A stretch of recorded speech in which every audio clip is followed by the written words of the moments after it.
866.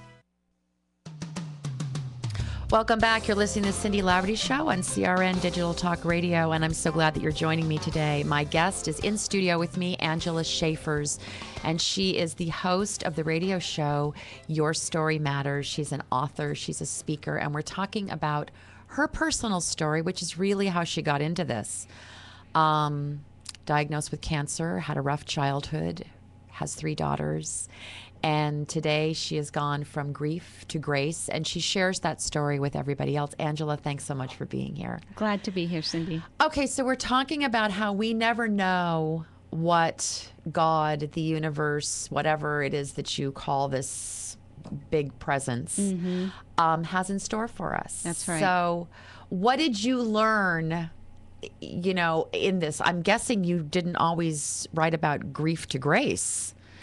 No, I didn't really write about anything other than my personal feelings. I never really thought about sharing my story. In fact, I thought that no one would want to hear about it or be interested, and that's kind of how it led into Your Story Matters, because when I was told by so many people that my story and the things that I shared in my book, the first book, encouraged and inspired them, I realized that everything I had been through was really worth it.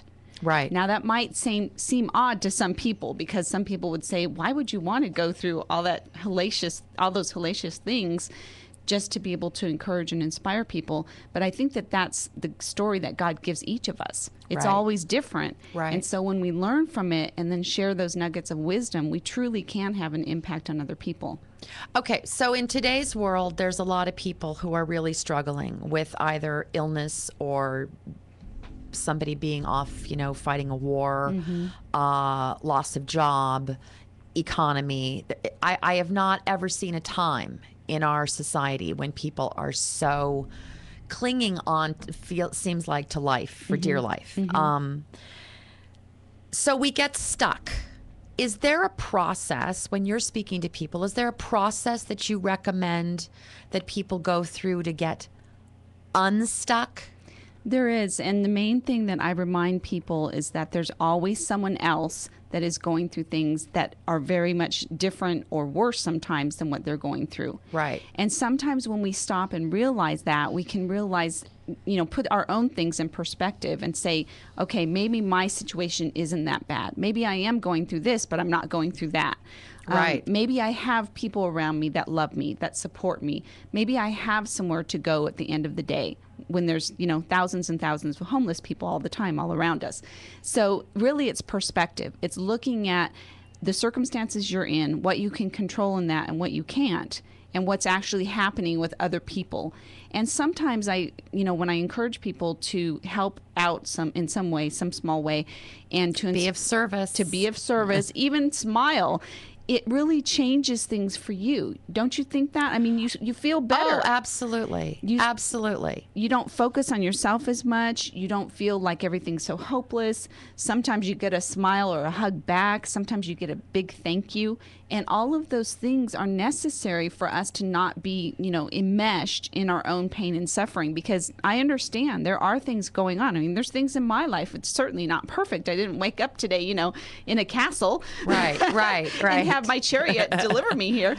But, you know, I just look at it in the sense of I'm here, I'm alive. And as long as I'm alive, I have the opportunity to encourage and inspire other people. I have the choice to be positive about whatever comes today and to deal with it in whatever way is necessary to fulfill my values and my beliefs.